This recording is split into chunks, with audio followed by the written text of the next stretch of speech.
¿Qué tal, queridos amigos? Bienvenidos a un nuevo viaje en el cascarón de nuez. ¿Te imaginas una situación tan surrealista en la que en el típico juicio, porque ha habido una demanda entre un empleado y una empresa, están los abogados defensores de la corporación y también el del empleado, que están negociando con una posible solución extrajudicial, una posible compensación, y que esa persona que tiene que ser informada de la oferta de la empresa sea al mismo tiempo la persona que decide si acepta que la cantidad que se le va a dar al empleado es correcta, que a su vez el empleado es la misma persona? Bueno, pues todo este lío, toda esta situación kafkiana ha sucedido en la realidad, sucedió en los Estados Unidos, y os voy a contar aquí en el cascarón de nuez hoy la historia del hombre que se denunció a sí mismo y venció. Pero por si no fuera suficiente, vamos a hablar también de otro personaje muy peculiar, este por decisión propia y no por accidente, como Maxwell, el protagonista principal de esta historia, que es el hombre que vive en una isla perdida en Australia por voluntad propia, como si fuera un náufrago. Y además vamos a conocer también uno de los lugares más especiales del mundo y el único sitio en el planeta Tierra en el que desde un lugar, mirando hacia el otro, puedes ver el futuro realmente. Comenzamos con las historias.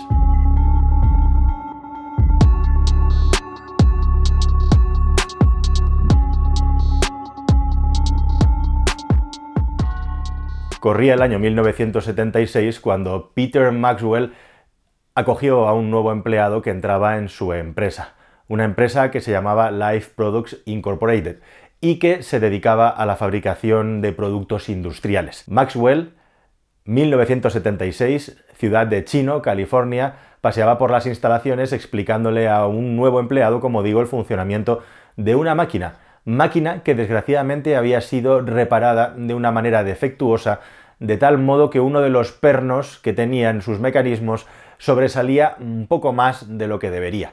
Le habían cambiado la pieza por otra que no era del tamaño apropiado.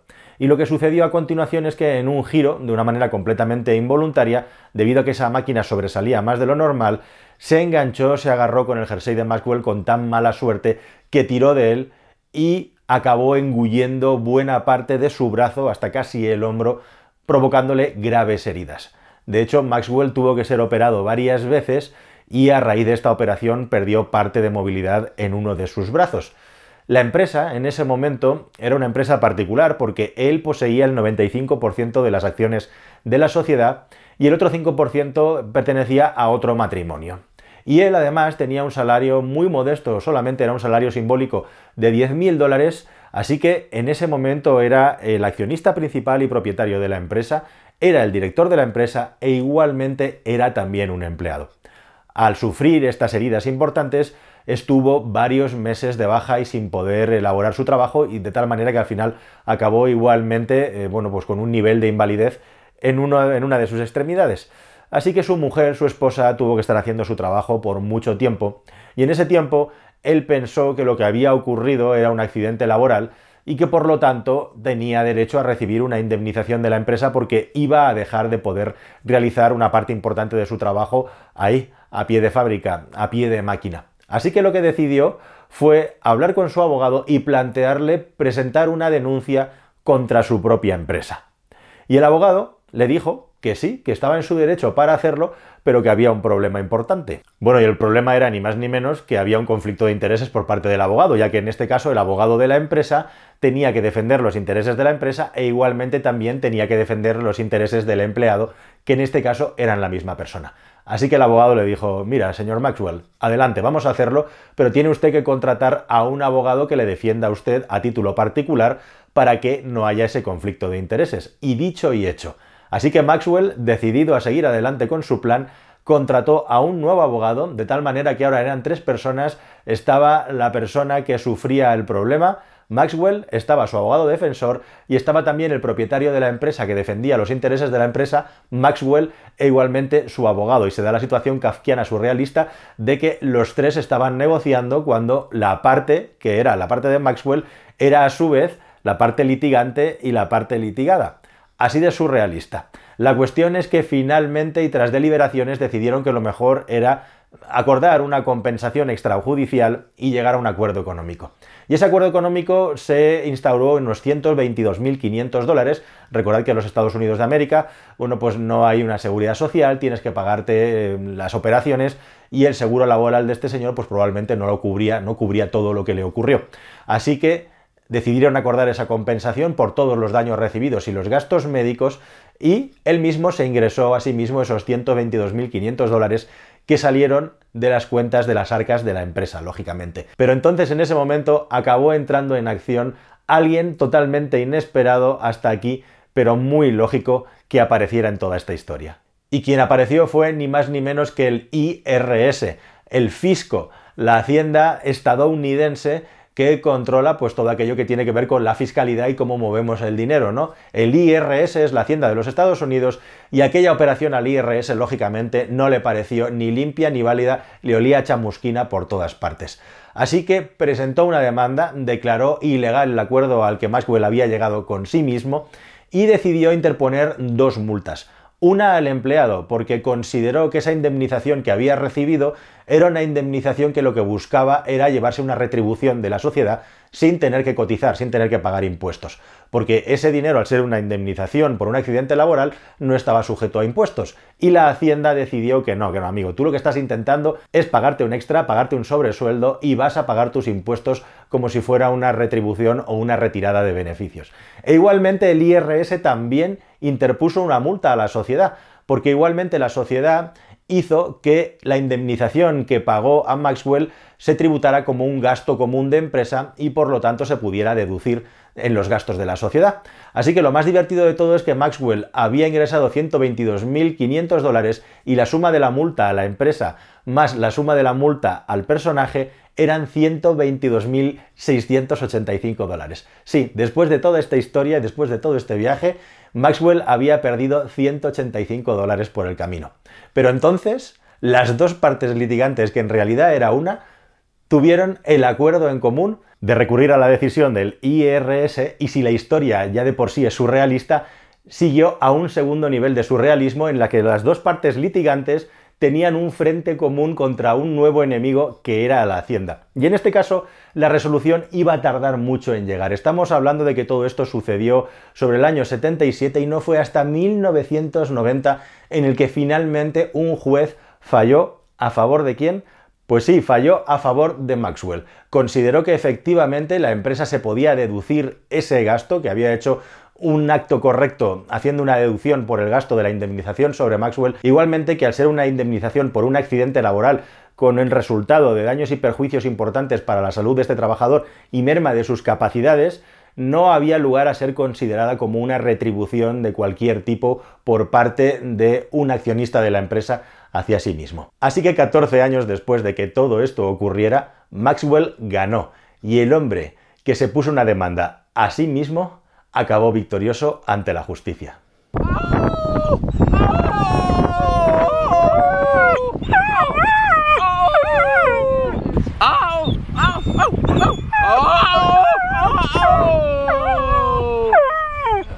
David Glashin tiene actualmente 73 años. Es un australiano que lleva más de 30 años ininterrumpidamente viviendo en una isla paradisíaca en el noreste, en un archipiélago remoto cerca de Australia. La isla se llama la Restoration Island, la isla Restauración, y efectivamente es una isla paradisíaca en medio de la nada, pero que a pesar de todo no es un lugar no exento de peligros, puesto que ahí viven serpientes venenosas, arañas venenosas e incluso también cocodrilos. Y en un lugar a la vez tan idílico y a la vez tan peligroso, este venerable anciano sigue viviendo a pesar de amenazas recurrentes del Estado e incluso de reclamantes de la propiedad del lugar, hasta, según él, que se muera. Pero cómo llegó este hombre a este lugar remoto y por qué sigue ahí es una historia digna de ser conocida.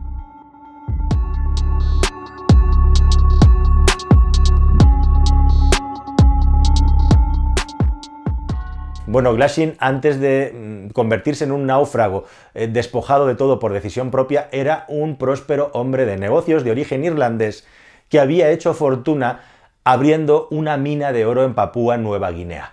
Pero hubo un crack bursátil en el año 87 que hizo que perdiera prácticamente todo lo que tenía.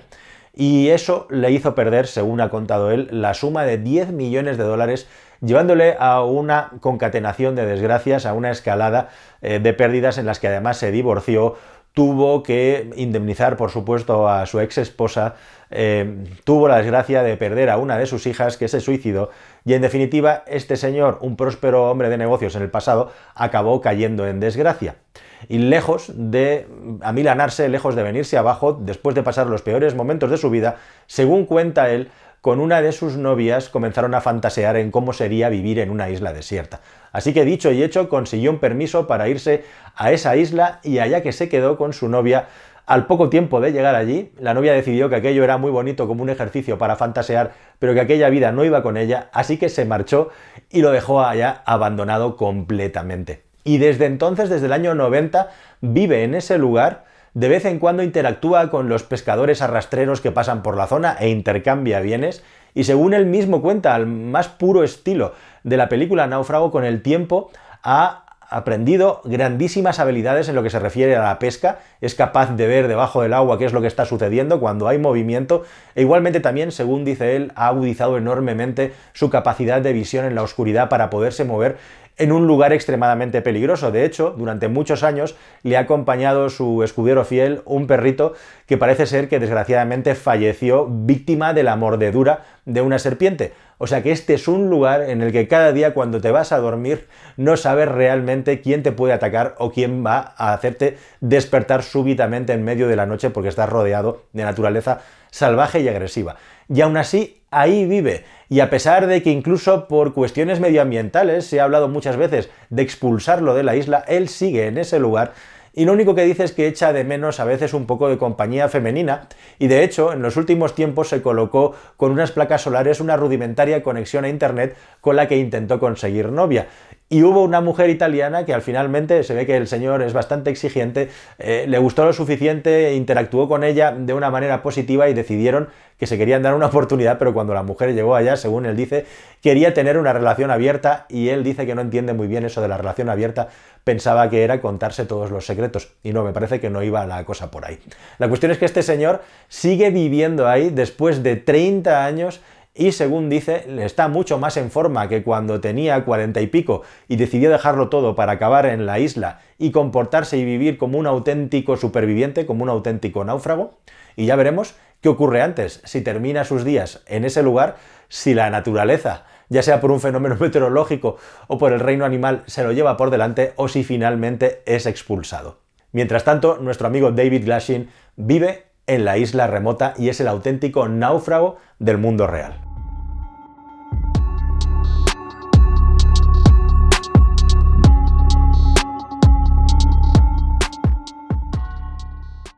Bueno, y hablando de islas remotas e interesantes, ¿qué decir de un lugar tan especial en el mundo como son las Islas Diómedes? Estas islas están situadas en el estrecho de Bering, en una zona en la que los estados de los Estados Unidos de América a través de Alaska y Rusia a través de Siberia prácticamente se besan, se tocan.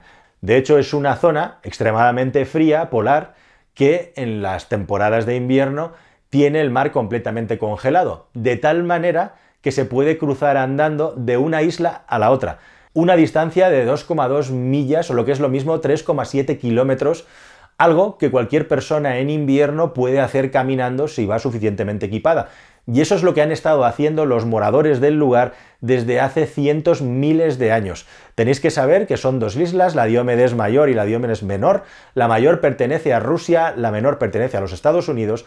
En la isla estadounidense hay una colonia de unos 300 esquimales de aborígenes de la zona, mientras que en la zona rusa todas las personas que vivían en el lugar fueron expulsadas y repartidas por Siberia a raíz de la Guerra Fría. Guerra Fría que hizo que este lugar paradójicamente fuera un sitio caliente en el que estaba prohibido navegar y tiene la tremenda particularidad que entre las dos islas, que se llaman también vulgarmente la isla del ayer y la isla del mañana, corre la línea de separación del día artificial que los humanos hemos creado porque en algún lugar del planeta Tierra tiene que estar.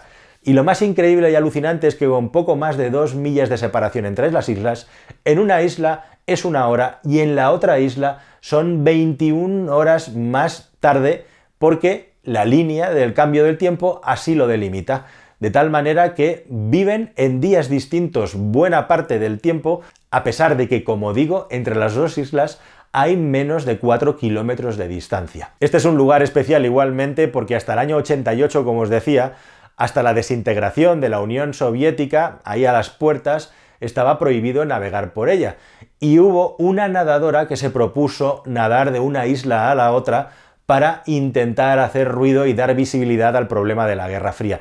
Y después de haber estado años peleando por tener el permiso, finalmente unas horas antes de intentar hacer esta gesta, tuvo el permiso por la parte rusa, por parte de Mikhail Gorbachev, y en el año 88 tuvo la capacidad, la posibilidad de ser el primer ser humano que unía las dos islas a nado en verano, lógicamente, a pesar de que las temperaturas son tremendamente gélidas, y justo a partir de ese momento se pudo empezar a navegar también de manera abierta entre un lugar y el otro. Dos lugares, como digo, en los que se une Asia y América, y los dos únicos lugares en el mundo en los que además se puede cruzar andando, cosa por cierto que está totalmente prohibida porque no hay ningún tipo de frontera entre medias, desde Rusia a los Estados Unidos y viceversa. Nada más, queridos amigos, espero que estas tres historias os hayan parecido interesantes y que os hayan refrescado la cabeza o hecho un poco de cosquillas en el cerebro, y nos vemos, espero que con otro próximo vídeo que sea igual o más interesante aquí en el Cascarón de Nuez. Hasta el siguiente, amigos. Adiós.